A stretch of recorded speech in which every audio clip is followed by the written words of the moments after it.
Get off Charlie on the Ingalls Markets Talk Line. 800-347-1063. This is the Charlie James Show on 106.3 WORD. Boy, I tell you what, I've been known to do some bonehead things in my life. I think we all have, but this is about me. I've been known to do some bonehead things in my life, and I've done a bonehead thing today, ladies and gentlemen. This entire time, I thought we have been live streaming.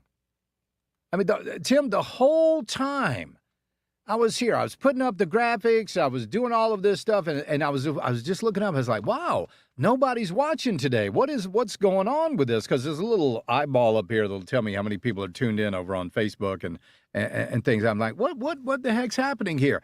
And then I look up on the right side of the screen, and there's a little button that says Go Live. And I thought, I haven't been live this entire time on the stream. Well, if it makes you feel better, you're not the first person that's ever done that. Well, I don't know about that. I don't know. But you know how it is when you get older, your stream gets weaker. But there you go. That's just what happens here, ladies and gentlemen. So this is live radio, and it is live streaming right now. Welcome to the program. Glad to have you along with us. The White House. Oh, my gosh. Of all the things, that you could imagine, they're trying to push this global warming thing just to the extremes. Absolutely to the extreme. We got to do something about global warming. We got to do something about it. They are now, we've told you about this before, but they are now really, really super duper looking into some sort of a way to cool the earth by reflecting sunlight away from Earth. The White House Office of Science and Technology Policy is coordinating a 5-year research plan to study ways of modifying the amount of sunlight that reaches the Earth in order to temporarily temper the effects of global warming. There are several kinds of sunlight reflecting technology being considered, including stratospheric aerosol injection, marine cloud brightening, and cirrus cloud thinning. Stratospheric aerosol injection involves spraying an aerosol like sulfur dioxide into the atmosphere, and because it has the potential to affect the entire globe, often that's the one that gets the most attention. While arguments of a moral hazard have handicapped research efforts, the idea is getting more urgent attention in the worsening climate crisis. So what's worsening? That, according to Catherine Clifford over there at CNBC. Worsening. Nobody has been able to show that the Earth has warmed up any. None. Zip. But now they're talking about sending some sort of an aerosol into the atmosphere. Now, I don't know if you guys watched The Simpsons, but this was also a plan of Mr. Burns. The Simpsons have basically predicted everything, haven't they? It's pretty amazing. So they're going to try to block the sun.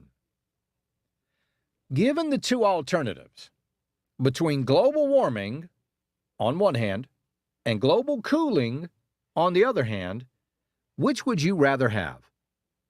I'll take global warming every day. Because what happens if the Earth is a little bit warmer? Well, the Earth is greener. Things grow. We've got, the Earth is plentiful. What happens if the Earth cools? What happens if they make some sort of a mistake, a little miscalculation about just how much of this sulfur dioxide to spray into the atmosphere and reflect the sun away from the planet? What happens if they miscalculate that and the Earth cools down too much? First of all, tell me how you're going to regulate that. This really ought to scare the bejesus out of you. How are they going to regulate that? I would love to know that. Oh, we got blah, blah, whatever. They are talking about taking and messing with Genesis. That's what they're talking about. The entire creation of our solar system, our universe, our Earth and our sun and our moon that all work together for us in a cyclical fashion, they want to stick their dumb little hands into the pot and swirl it the other way. This is dangerous beyond belief. I mean, we know when men try to act like God, bad things always happen. Always happen. And they're certainly going to happen this. I pray this never, ever sees, pardon the pun, the light of day. Because they are literally messing with the future of the entire planet. Oh, but we have to do something, Charlie. We have to do something quick because global blah, blah, blah, blah, blah. It's all BS. I mean, for them to prove global warming, they would have to do something like, I don't know, prove what normal is. What's the normal temperature of the Earth? Charlie, the way the government has done things, can you imagine changing the temperature of the world, going from what they call global warming to global cooling? We'll have an ice age. Nobody wants an ice age. Charlie, finally, a use for tinfoil hats reflect all that bad sunlight. Yeah, you're right. Charlie, this sounds like an evil plot of an incompetent villain. Doesn't it, though? But I guess that's just what they are. Oh, my goodness. Charlie, freezing half the world to death would certainly limit the population. On the other hand, the mild ice over New York City. Now, listen to this, though. Listen to this. If there's less sunlight hitting the earth, what's going to happen? There's going to be less food. There's going to be less food because things won't grow. Grass won't grow. Oats won't grow. Wheat, sorghum, rice, none of that is going to grow. People are going to starve to death, the ones that are still left, because, I mean, this could be another cog in the wheel of the Democrats to do a little global depopulation. We know that Bill Gates is for that. And by the way, Bill Gates is the guy that's driving this. I don't know if you know that. He's been the one to talk about putting something in the atmosphere to calm global warming. And he's also a big proponent of reducing our population here on Earth. That ought to scare you. These are the people that are in charge, so to speak. And people like this idiot over at MSNBC or CNBC, Catherine Clifford. Oh, she sounds like it's a great idea. Oh, clean tech. That's the column that she writes. Clean tech. It doesn't sound clean to me. Getting to research a topic is a very preliminary step, but it's notable. The White House is formally engaging with what has largely been seen as the stuff of dystopian fantasy.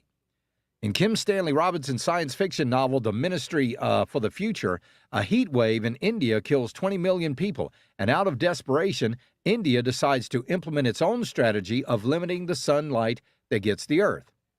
Chris Sacca, the founder of climate tech investment fund Lower Carbon Capital, said it's prudent for the White House to be spearheading such research. Sunlight reflection has the potential to safeguard the livelihoods of billions of people, and it's a sign of the White House's leadership that they're advancing the research, blah, blah, blah. Now, this guy, Harvard professor David Keith, was the first one to work on this back in 1989. He's saying it's being taken much more seriously now. He points to a formal statement of support for research from a group he advises called the Overshoot Commission. To be clear, she says, nobody is saying sunlight-reflecting modifications is the solution to climate change. Reducing emissions remains a priority. Whatever.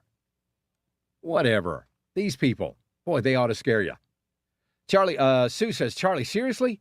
You're saying morons have to prove what normal is? Yeah, well, they got to.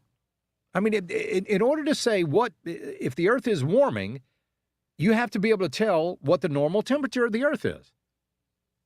And nobody so far has come up with a normal. we all know that 98.6 degrees is the normal temperature for the human body. Some people run a little higher. Some people, like me, run a little lower. But 98.6 is considered the average. You go above that, you get into 99, 99.5. Well, now you've got a fever. But the only way you know that is because you have a baseline. There is no baseline for what the normal temperature of the earth is. So we're having to go on people like Bill Gates and trust them. Have they earned your trust? Haven't earned mine. We'll be right back. This is the Charlie James Show, 106.3 WORD.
1063 WORD. Welcome back to the program. Let's go to the phones on the Ingalls Market Talk Line, 800-347-1063. We'll talk to Esther in Simpsonville. Esther, how you doing? Hi, I'm doing fine. Yes, ma'am. I actually work for a company that's considered an environmental company, but I don't consider it that so much. But I have to deal with these environmentalists all the time because of that. And they're always coming up with brilliant ideas like, oh, straws are hurting turtles, so let's put steel pipes in our mouths while we're walking. Yeah, that makes sense. And several people have been badly injured by those. There was a little boy that actually fell off of a porch while he was sucking on a little drink, and it went through his throat, through his tongue. It almost hit his brain. It nicked his jugular. He is extremely lucky to be alive. Yeah, definitely. But, nobody thought, maybe that's not a good idea to give a little kid or even adult. I'm a klutz. I would kill myself with a metal straw. It would be ugly. But yeah, and there's this all the time. I mean, we recycle things. We've recycled things for years, and so what we were all doing was collecting our plastics and driving garbage trucks around twice a week instead of once. Yeah. And we were sending it over to China, where they burned it, and the air was coming within 16 days. All of that plastic. Oh, sure. Plastic air was coming over, and we were breathing it. But that makes that made sense. So I always ask them when I've got somebody on I got to be careful of who I ask, but I'll say, can you explain to me if there's global warming? Why is it that when you go to the old exchange and the old Provost and Exchange Dungeon, I think that's what it's called, in Charleston, which is about 4 blocks inland on the peninsula, why is it that when they were digging in the basement for historic, to try to find historical artifacts, they actually found the old seawall? Yeah. So if we've got global warming and the waters are rising, why was the seawall 3 or 4 blocks inland 200 years ago? Can you explain that one to me? Well, I can explain it to you because they did a little thing called fill and build. They filled in the marshlands. They filled in the landfills, and then they built on top of them. I've got a map from 1849 of the coastline of Charleston, and it looks dramatically different than what the coastline of Charleston looks like today. The places that flood in Charleston right now, they were all underwater in 1849. Yes, and that's the point I was going to make about Sanibel Island. Yeah. It's covered in, and they're all acting like, I've had somebody today at a conference telling me, oh, that's global warming. And I'm like, nope. That's that we built out into the water. That's the ocean. By building out into the water. Yeah, exactly right. So exactly right. Like over in Dubai, they make these big cool islands that look like trees, and they're really cool to live on. But they're dangerous. The ocean will reclaim what is hers eventually. I appreciate it. Thank you so much, Esther. Thank you. And she's absolutely right. These ridiculous fill and build policies that we've had, and Sanibel Island. Look down in New Orleans. I mean, they built a city below sea level, and then they're just shocked. They are shocked that it floods. So obviously it's sea level rise, right? Yeah, that's got to be the reason. It couldn't be the fact that we built, well, I'll tell you what, here's what I did this year. I did a bonehead move, a second bonehead move I've told you about today. I put my garden at the lowest point of my yard. What was I thinking? The point of my yard that floods every time we get a little bit of rain. Because we got a common area that kind of flows down in. But anyway, what was I expecting? I saw that it flooded before. Did I think that just because I put a garden there, it wasn't going to flood anymore? That's why my tomatoes were horrible this year. My peppers and my cucumbers did okay, but my tomatoes were, just a disaster. Why? Because I put the garden in the wrong place. That must be. That's why my garden failed. It wasn't because I was a miserable gardener. It was because of sea level rise. That's what it was, Tim. We'll be right back. This is the Charlie James Show, 106.3 WORD.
15 minutes of stimulating talk and breaking news continues. This is the Charlie James Show. The Charlie James Show. Live and local. From 106.3 WORD. Broadcasting live, well, streaming live, rather, over on Facebook and on Twitter and on, where else are we? Rumble. We're over on Rumble as well. You can check us out there. Let's go to the phones on the Ingalls Market Talk Line. We're going to talk to Troy in Gaffney. Troy, the green agenda, I mean, they're looking to destroy the planet. Welcome to the program. How are you doing? I'm doing well, sir. It's good to talk to you. You too. Thanks for calling in. What's up? I was just, is there anyone running who you would put your name behind? I've asked you this before. We're a little bit closer now to midterms. Is there anyone you would put your name behind and say, this person, if we get this person elected, then, you know, they'll do away with the millions and billions of dollars that we're wasting to try to cool the earth, all the science that goes into it, all the crazy, I can keep going, putting into the, you know, all the things that are unconstitutional and get us moving in a constitutional American way. So, which, I mean, as far as, I'm sorry? Is there anyone running for office? Well, yes, I'm not usually, Troy, I appreciate you calling in. I'm just not usually in the habit of endorsing candidates. But I will tell you this, the Republicans you got a better chance with them than certainly with the Democrats, hands down. Let's go to John in Gray Court. John, welcome to the program. How you doing? Hey, I don't know if you heard Henry Master talking about our news. It's a $16 billion boondoggle. You know, he's on the take, and it just hit me as I was thinking about this. He's drinking the Kool-Aid, which is what it is. This is the Green New Deal, which is the Green Raw Deal. It's basically aiding with money the cooling of, it's just crazy, cooling of the earth so it doesn't warm up. He's drinking the Kool-Aid, yeah. So and of course you're talking about the electric, him going along with the electric car industry and all of that. Yeah, it's where are they going? We just shut down $8 billion in nuclear power plants. Yeah. Here's what I want to know: how much did the federal government pay Dominion to take those units offline? I bet it was a lot more than $8 billion. What do you mean take them offline? They were never online. I know they were, but they shut them down. It was, first off, they were taking. We had. Oh, it's just crazy. That was just basically a government hole throwing money in. That is exactly right. And those folks with Westinghouse and Santee Cooper and all of those entities that were getting on news shows and doing interviews saying, "Oh yes, we're under budget and we're ahead of schedule." That was all a bunch of lies. It was a lie. You know, one of them did go to jail, but they all did go to jail. One. You know what? This is no joke, John. They were actually starting some of this project, the VC Sumner nuclear power plants. They were starting some of those projects without blueprints. Absolutely, that's the truth. That is the absolute truth. It really is. We followed that. I can't tell you anymore, but there was a reason we kept up with this. Yeah. Because of the investment aspect of it. It was huge. And here's what happened. When the stock hit 76, all the insiders got rid of their money. Everybody. Oh, sure. Everybody that was inside of SCENG sold at 76. And us slogs who didn't have the inside information and got out, we got out. It wasn't even close to that. And they just laughed at us. Oh, yeah. I understand completely. I know. I mean, I was following that pretty closely myself. And when I heard that they literally, it's like, hey, everybody, it's lunchtime. You guys go enjoy your lunch. And by the way, don't come back. That's how they shut it down. And at the administrative level, like I said, all the employees knew what was going on, and they sold when it was at 76, 78, Oh, 79. yeah, that was and then Dominion buys what was it who did Dominion buy? I can't remember right now. I'm losing some of the They bought these. It was the one here in upstate of South Carolina. Yeah. There were 2 plants. And then one of the things was that they would pay back the taxpayers of South Carolina for the money that we had invested in this thing. And then our state legislature said, don't worry about it. Don't worry about paying them back.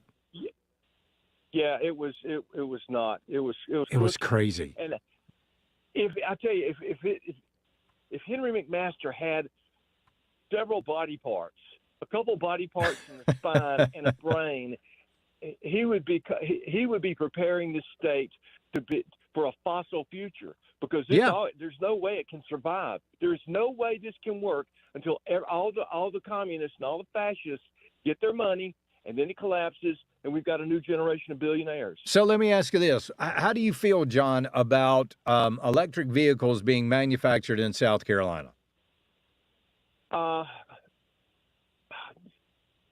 absolutely opposed to it, because it is financially long-term and short-term a boondoggle.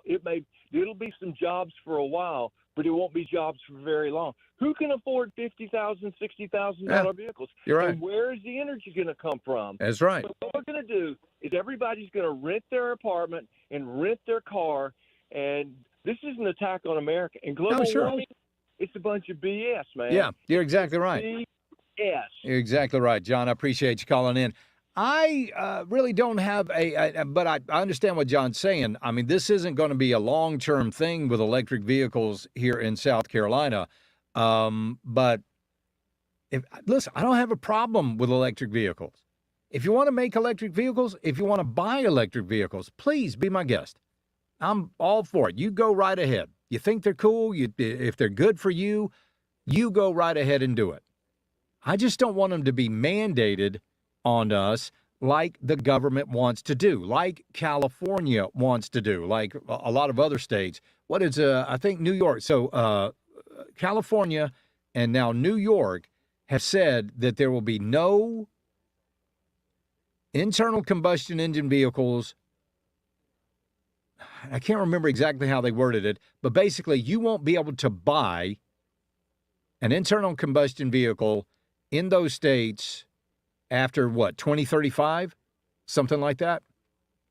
Now, how they're going to do that, I don't know. I really don't. But that's the plan. That the government wants to mandate us to tell us what kind of vehicle we can drive. Again, you want to drive an electric vehicle? Hey, go right ahead. I'm cool with that. I think they look pretty neat. But I don't think we're anywhere near where we need to be with battery technology. I don't think we're anywhere near where we're going to need to be with some of the rare earth materials that are going to be required to put batteries in all of these vehicles. I think we're decades away from that, at least. Seriously. And yes, I hear a Tesla is a wonderful vehicle, to drive, and they're great and all that, but what's going to happen when you got to replace that battery? I just don't think that the nation as a whole is ready for these things. John Deere, I was surprised at this. John Deere has come out and said in the next, I got to go back and get this story because it was kind of scary. They are planning for fully automated farming. Basically, what you will have is you will have a boss farmer, and then you will have a bunch of electronic wizards that are basically programming all the farming equipment that will virtually eliminate all of the farming jobs in this country. Think about that for a second. When we get back, a candidate up in Minnesota, Representative Angie Craig, said the quiet part out loud. I can't wait for you to hear this. That's coming up next right here on 106.3 WORD. This is the Charlie James Show.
WORD.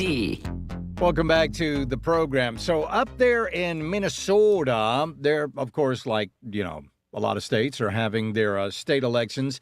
And there's a couple of representatives that were having a debate the other night.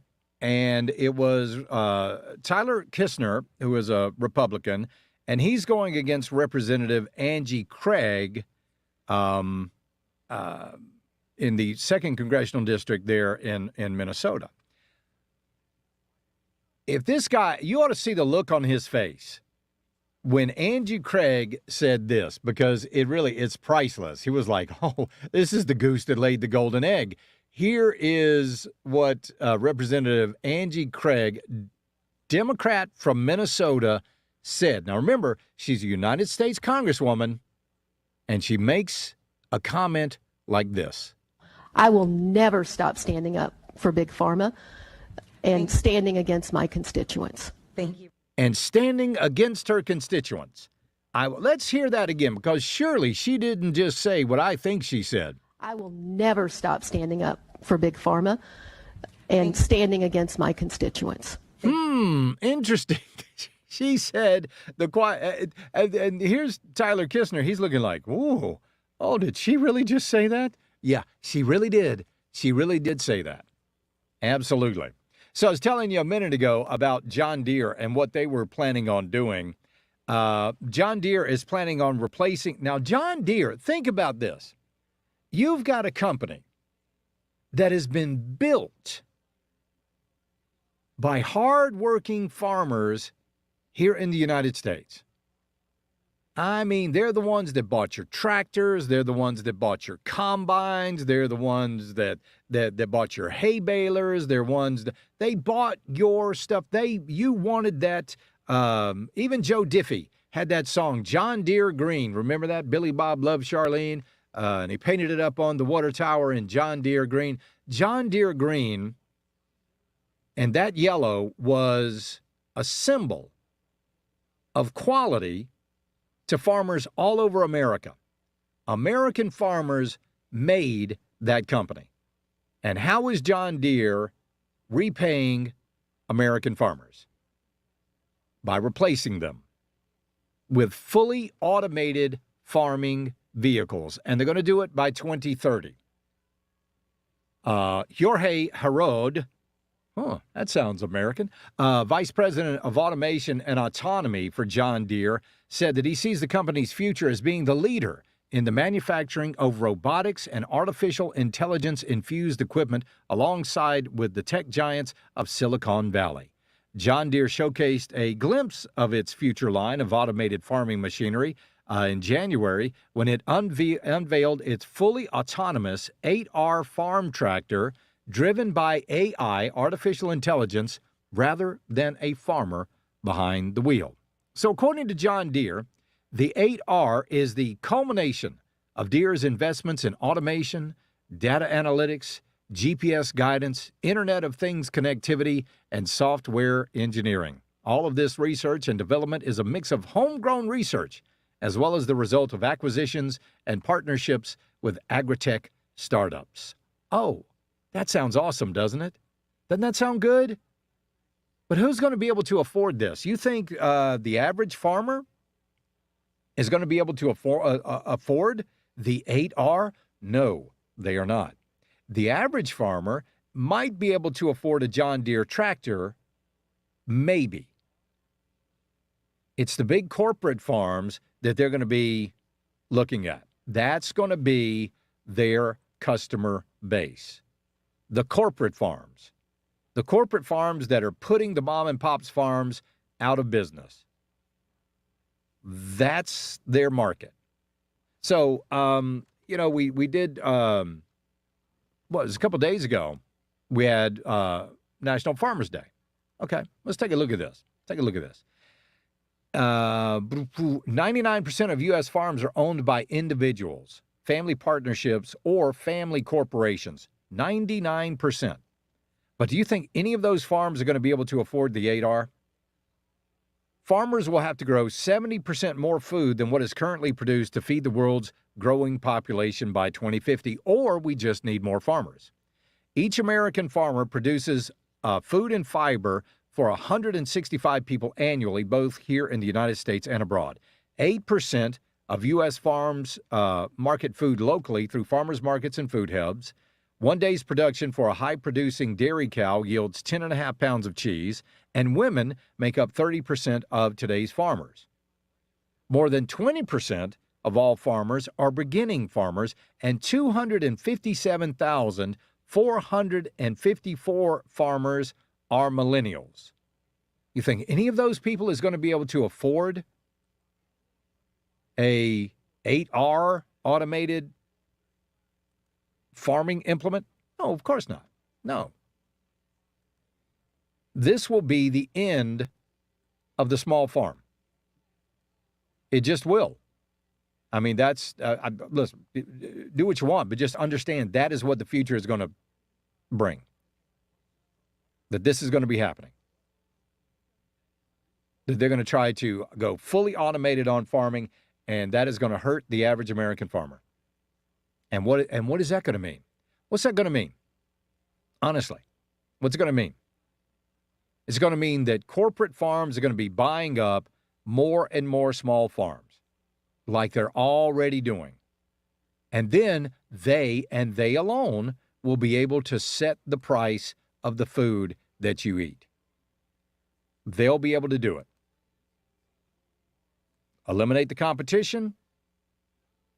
Eliminate prices. Charlie, why are so many wanting to eliminate so much of the human race?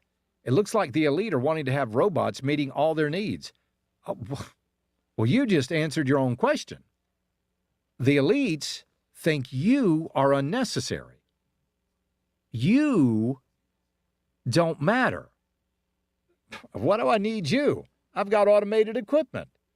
What good are you? Hey, Charlie, how long is it before it's going to be before they start limiting how many children you have and which ones you can and which ones can live and which ones have to die?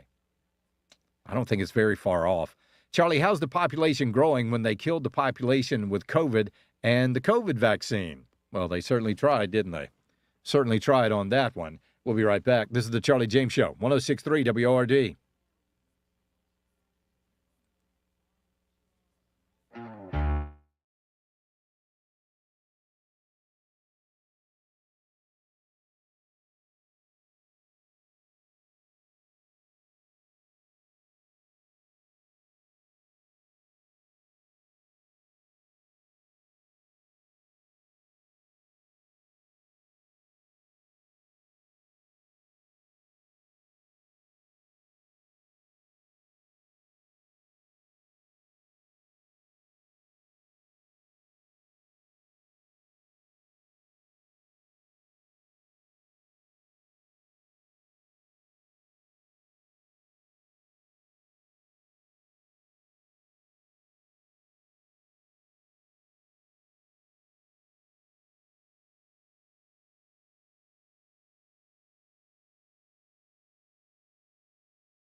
71307. Powered by Common Sense Retirement Planning. Be a part of the Charlie James Show. Come on, let's talk.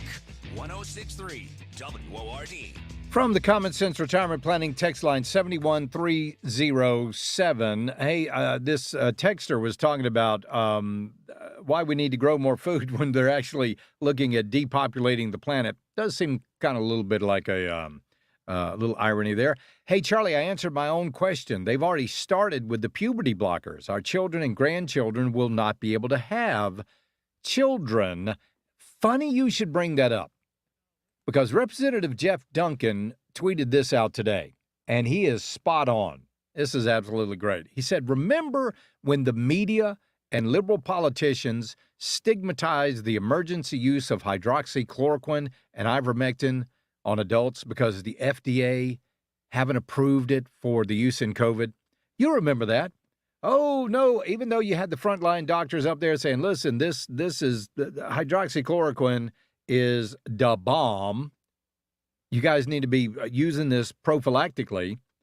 You got that one place, I can't remember, it was over in Africa, where they just give out hydroxychloroquine like it's candy, you know.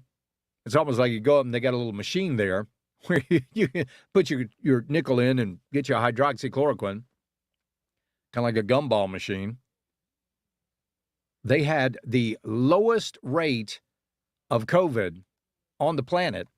No, nothing to see here. And then ivermectin, people started talking about ivermectin, and Joe Rogan saying that he took ivermectin. Oh, you horse dewormer. You're taking horse dewormer. Well, that's not approved by the FDA for this use, and you're using horse dewormer.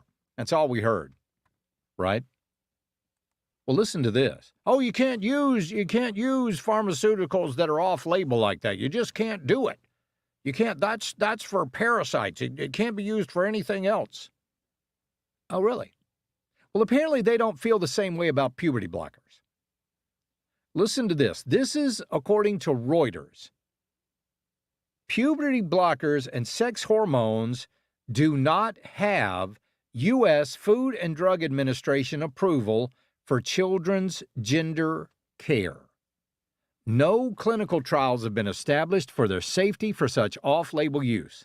The drug's long-term effects on fertility and sexual function remain unclear. And in 2016, the FDA ordered makers of puberty blockers to add a warning about psychiatric problems to the drug's label after the agency received several reports of suicidal thoughts in children who were taking them.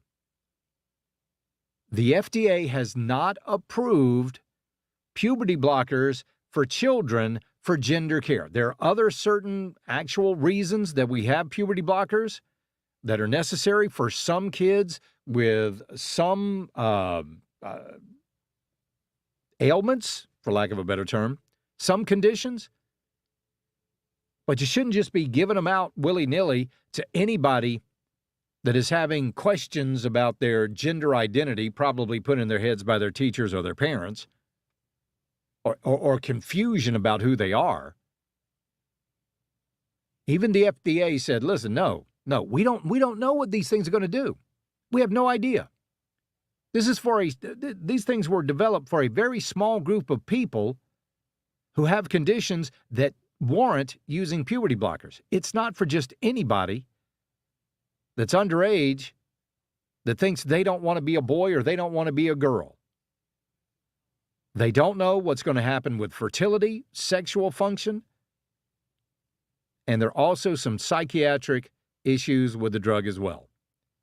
But yet you've got doctors who would refuse you hydroxychloroquine or ivermectin if you went in and you were concerned about coronavirus, but yet they're dealing these things to children. Wow. How about that? Pretty amazing, right? Pretty darned amazing. The world in which we live, that they would do that. Unbelievable. It really, that just boggles the mind, Tim. It really does, doesn't it? That's what's going on. Oh yeah, 100%. It's I just sit here and I just think, the medical community takes the Hippocratic Oath to first do no harm. And it seems like a lot of these doctors and the whole gender identity, the first thing they're doing is harm. That's the first thing. They've got a whole wing down at MUSC for this stuff. A whole wing of doctors that are giving this crap to children, some as young as 5, 6 years old. It's really infuriating. It is infuriating. But what's more infuriating is we've got a group of parents in this country and around the world. Is this happening in other countries? Can somebody explain? I mean, literally. Are they having these conversations in Italy and in France and in Germany? How about Austria? Are they having doctors that are performing these things, or is it just mainly here in the United States? Because it seems like it's just mainly here in the United States. That's a good question. I didn't think about that before.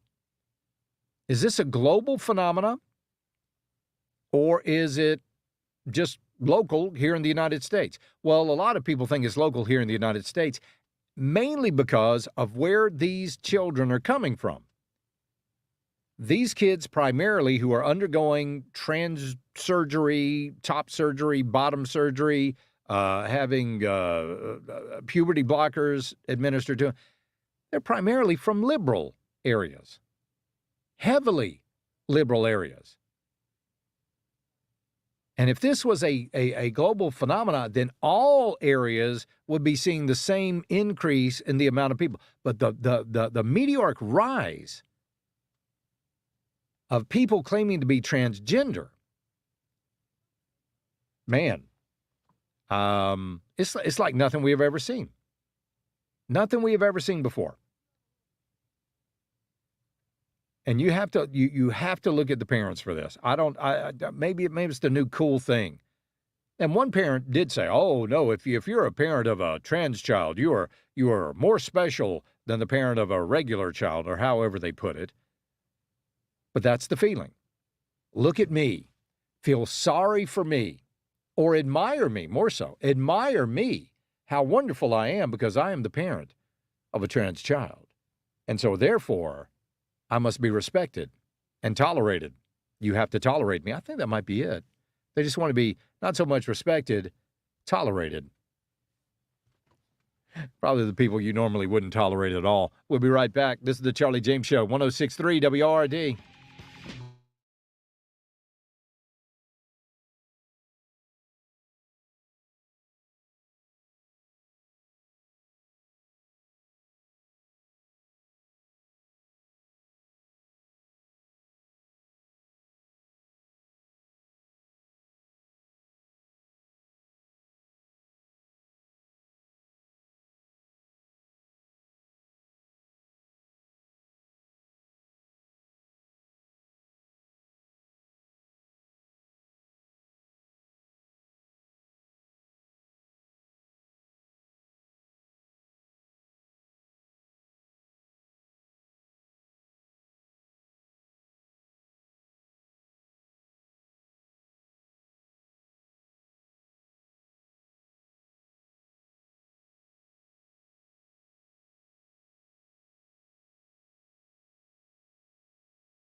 to do everything they can to indict Donald Trump.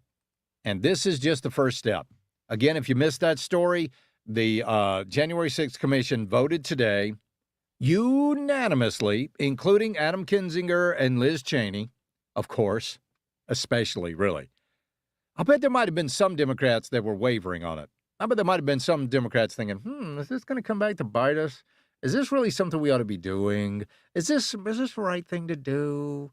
But Adam Kinzinger and Liz Cheney were like, we hate Trump, we hate Trump, we hate Trump. So let's indict, let's get on. So they're going to subpoena him to come and speak before the commission. Now, that clip that I just played for you, and I'll play this again because I think it is very pertinent. Today, I know that everyone here will soon be marching over to the Capitol building to peacefully and patriotically make your voices heard. Now, I'm going to play for you now the part of the clip that they played during the January 6th commission. Here we go. I know that everyone here will soon be marching over to the Capitol building. And that was it.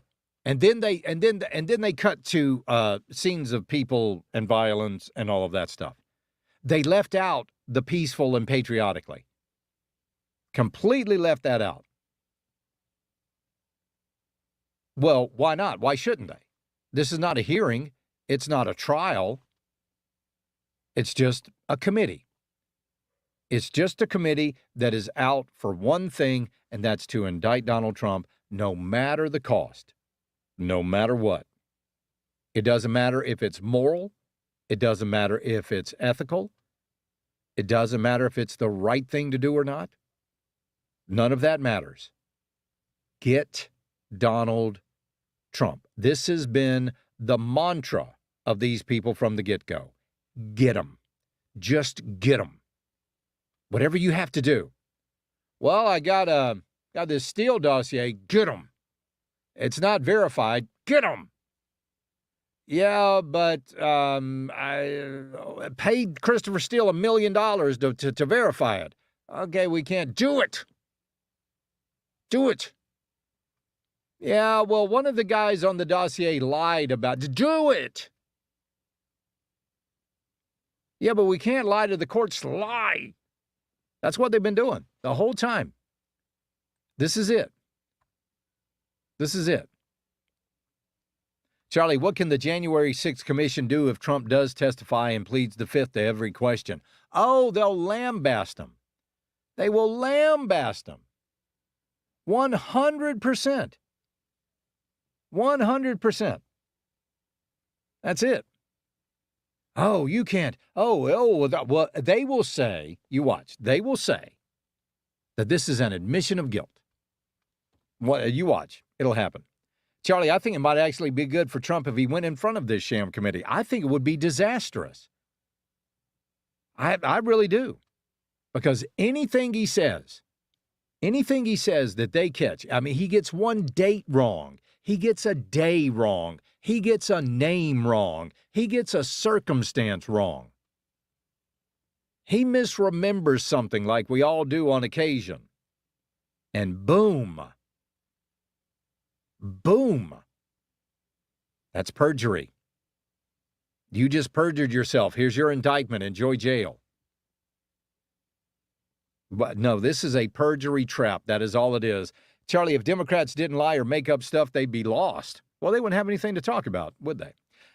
Charlie, and this is 361, by the way. Yeah, Charlie, in Thailand and Bangkok and others, this is a standard and a common practice to convert men to women. They call it ladyboys, and it's very prevalent in that culture. And if we're not careful, we could see that here on some kind of scale. You want to know why that is, though? You want to know why they do that so much in Bangkok and Thailand? Because people pay for that. People pay to go over and see the ladyboys of Thailand. If there were no demand, there would be no supply. It's not a common practice. This isn't part of their culture. This has been a part of their culture that has been sexualized, and that's what they use it for. It's prostitution. Charlie, he doesn't actually have to answer their questions. He can just say whatever he wants and just say, like the Democrats do in front of Congress. Oh, well, then he will go to jail. You watch. He's going to be indicted. You watch. You watch. Charlie, let Trump forget. We won't. Oh, I'm not going to forget the way they – and listen, and I'm going to say it again. I'm expecting within the next, 20 hours now, so we get on the air again tomorrow at 3 o'clock. I expect members of the South Carolina delegation in Washington, House and Senate, to speak out against this decision by the January 6th commission or committee. They're not a commission. They're just a committee. Nobody's commissioned them. But I expect them to call BS on this. I expect them to stand up and say enough's enough. Jim Jordan, Ted Cruz, Lauren Boebert, Marjorie Taylor Greene, all of those people and the folks from South Carolina, Lindsey Graham, Tim Scott, I expect for you to make some sort of a statement about the ridiculousness of this committee and prove to us in some way why this committee is legitimate. Because Nancy Pelosi did not allow the House Minority Leader to pick the members on the commission from his side. She picked them for us, for them. She picked them. The GOP did not get the chance to do that. So this is a sham commission, a sham committee from the very start. Nancy Pelosi picked Liz Cheney. Nancy Pelosi picked Adam Kinzinger. Charlie, I heard 3 people died January 6th, not 1. I want to go and research that. Hey, Charlie, just want to say I'm glad you came to Greenville. You're a great addition to the lineup. Well, 433, I certainly appreciate that. I am glad to be here. And with that, we're going to say it's time to get out of here. Mark Levin is up next. He's got a great show planned for you, as always. Again, we will be back here tomorrow, 3 o'clock. We'll be live streaming. We'll be having fun. We'll be calling BS when we have to because, well, that's just what we like to do. Y'all have a great night. We love you. God bless. Buckle up. Bye, y'all.